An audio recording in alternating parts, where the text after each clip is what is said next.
You're listening to the Culips English podcast. To download the study guide for this episode, which includes the transcript, detailed vocabulary explanations, real-world examples, and a quiz, visit our website, culips.com. CULIPS.com. Hey everybody, my name is Andrew. And my name is Morag. And you're listening to Culips.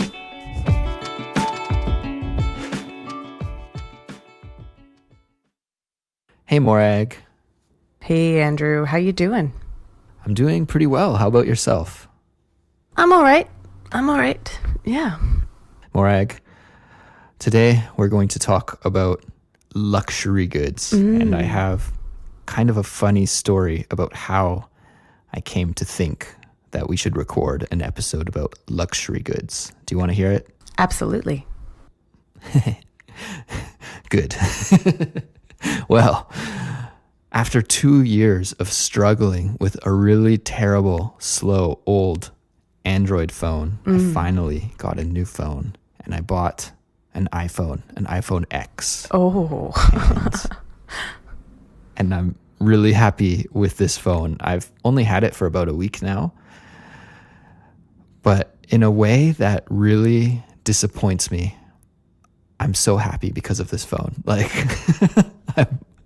I'm really happy to have it, and I feel like I shouldn't be so attached to my phone, but it's just such a life changer. It's just made my life better having a really nice phone that works. And when one of my friends saw that I had a new iPhone X, he mentioned to me, you know, Andrew, you're not a rich guy. You'll never have a private jet or a mansion like a billionaire will. But the iPhone X is like one of the only luxury goods that even the richest guy in the world, he can't get a better phone than that. It's just the top of the line. So I was thinking about this for a second and I thought, hey, it's true, you know. I think when it comes to phones, the iPhone is the best one you can get. It's the top of the line luxury good, and it's available to a lot of people, not just billionaires. And I couldn't think of any other products like this. And this is what got my mind thinking about luxury goods. So today, this is what we'll talk about. We're going to do a Chatterbox episode. And to all the listeners out there that don't know, Chatterbox is the series where we have a totally natural, unscripted conversation. We just let the conversation flow in whichever way it goes. And we hope that by listening in, you can improve your listening fluency and improve your English. Now, the study guide for this episode is on our website, culips.com. So if you want to study along with the study guide, head on over to the website to give it a download. Okay, Morag, let's chat about luxury goods. Luxury goods. When you hear this term, luxury goods, what's the first thing that comes to your mind? The first thing that I think about is really ridiculously expensive makeup. Very interesting. Really, really ridiculously expensive makeup. Is makeup really that expensive? So if you go to a Sephora, do you know Sephora, Andrew? It's a makeup shop, I'm assuming? Yeah, it's international. It has perfume and skincare and tons of makeup. They're huge. Okay. You can get, say, like a foundation for anywhere from $30, which is still quite a lot, to, say, $250. Whoa, Yeah. $250 for foundation. Yes. Is this a huge tub of foundation? It's actually usually smaller than the regular stuff. You could go to a drugstore a pharmacy and get a foundation for $10. Wow. So it's a huge price gap. Massive. There are so many crazy expensive things marketed to women.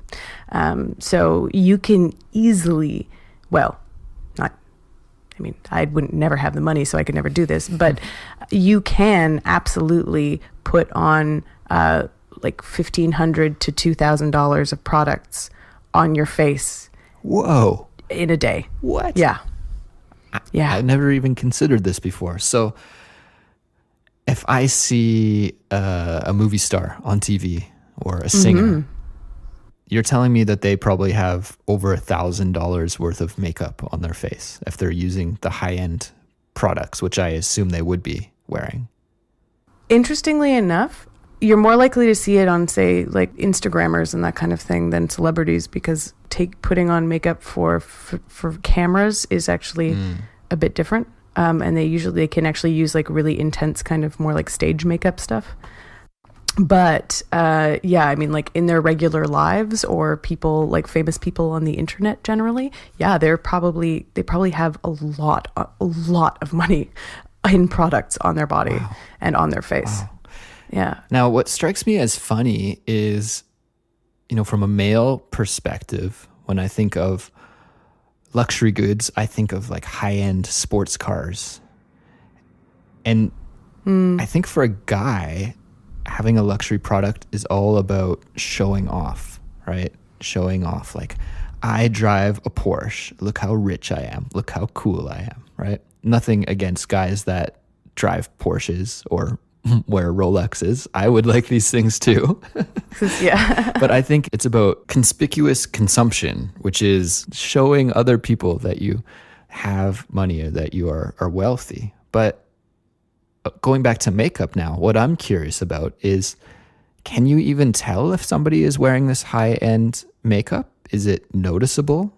I don't think I would be able to tell, but could you tell? No, and there's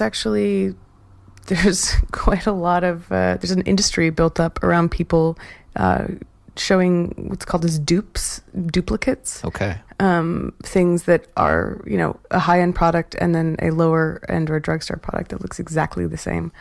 A lot of it, though, you're talking about conspicuous consumption. It is actually conspicuous consumption, not because you can tell when looking at someone what sort of makeup they have on their face, but say in the washroom when they're going to go touch up, when they pull out that lipstick, does it say Yves Saint Laurent on it?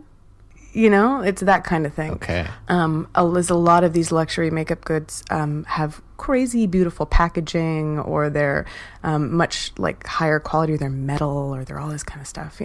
So you still see it. It's still about showing off. It's just not as loud as a car. Probably literally and figuratively. Yes. But it's the same thing. I mean, like there's a lot of luxury goods that work for any gender are like, a t-shirt for $150 or something, if thinking about like Lacoste, that kind of stuff. It's like you get a polo for like $200 or something. Right. Yes. Again, it's like that branding thing. So it doesn't look all of that different from far away, but yeah, I don't know. Are you at all interested in buying like a luxury good? Is there a luxury good that you would save up for other than the phone? Yeah, I don't think so. Like I like vintage watches. I like looking at them when I see them. I think they're really cool. I would be super stoked to one day be able to afford like a vintage Rolex or something. But I don't think I would save up for this. That would only be something that I would buy if I were rich. Or a sports car, like I mentioned, a Porsche or something. I'm not opposed to these items. I think they're cool, but I don't ever see me owning one. And, if I saved up all my money to buy a vintage Rolex, it would just be ridiculous, because the rest of my outfit is just very plain and normal person clothes, you know, and then to have this super expensive watch, it would be kind of silly. But sometimes I do see people around town, you know, with like a really expensive handbag or something, but the rest of their outfit doesn't look special. So I think, oh, maybe this person just really, really, really wanted the handbag and saved up for a long time to buy it, but is actually not rich. It's funny because I've known a couple people that had a lot of money, and neither of them actually had any of this stuff. Yeah. Yeah. My friend from high school who had, you know, way too much money, or his family did, and he wore secondhand clothes. Yep. You know, it's funny. It's definitely, it's not necessarily about how much money you actually have, but about how much money you want to look like you have. Exactly. And there's two expressions that might be relevant here: old money and new money. And so old money we use to refer to families that have been wealthy for generations and generations. You could think of like aristocrats or successful business families that have just been able to carry their wealth forward from one generation to the next. And I think we consider people that are old money to be less flashy. Like sometimes, like your friend, you can't actually tell that these people are rich just because it's different for everybody, but this is just my general sense, is that they're not as flashy. Whereas with new money, you could think of somebody who maybe won the lottery or suddenly became rich, maybe an athlete that suddenly went from being poor to having a multi-million-dollar contract, and then they just go all out. They're like, I got money now, let's spend it, right? And they buy everything. And so I think there's a distinction depending on how you got your wealth, how long you've been wealthy. This might determine how you spend your money and what kind of products you buy with that money. Absolutely. And as a note, old money usually looks down on new money. It's true. Yeah. So the idea is like with this distinction, it's that usually old money is like the thing you want to be. It's classier. It's just more the correct way to be rich, which is so ridiculous. Yeah, it's more refined. More refined, yes, exactly. As opposed to new money, which is like flashy and, you know, show off, kind of show offy and that kind of thing. Show offy. You show up. The word that came to my mind was braggadocious, which is a word that I very rarely use, braggadocious, but that is a word. It's a great word. It's fun to say too, braggadocious. Boasting, right? You're boasting if you're new money, perhaps. Unrestrained in an unbecoming way, sort of thing. Yeah. Morag, just before we finish here, I want to ask you one quick question, and that is, okay, if money wasn't an issue for you, what kind of luxury product would you like to buy, if any?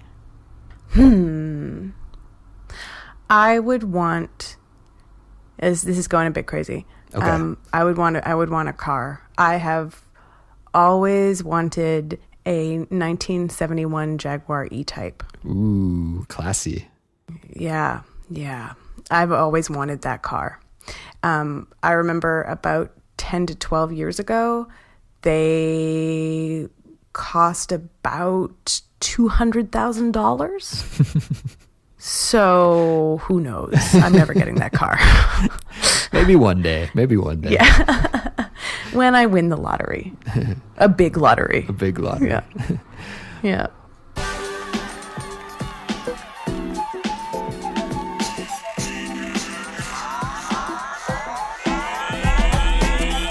Well, everybody, that about brings us to the end of today's show, and we're very curious. What do you think about luxury goods? Do you own any luxury goods? Or if you could buy a luxury good, a luxury product, what would you buy? Would it be a car or a watch or some makeup, a handbag? What would you like to buy? Send us an email. Our address is contact@culips.com, or visit us on Facebook or Twitter and send us a message that way. Okay, that's it for today. We'll talk to you next time. Bye, everybody. Goodbye.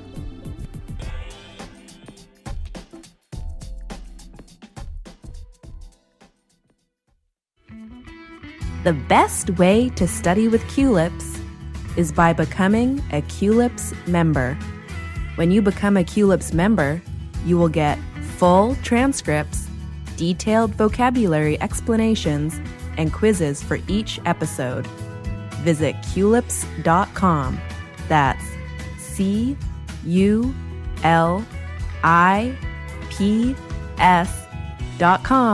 to sign up and become a member.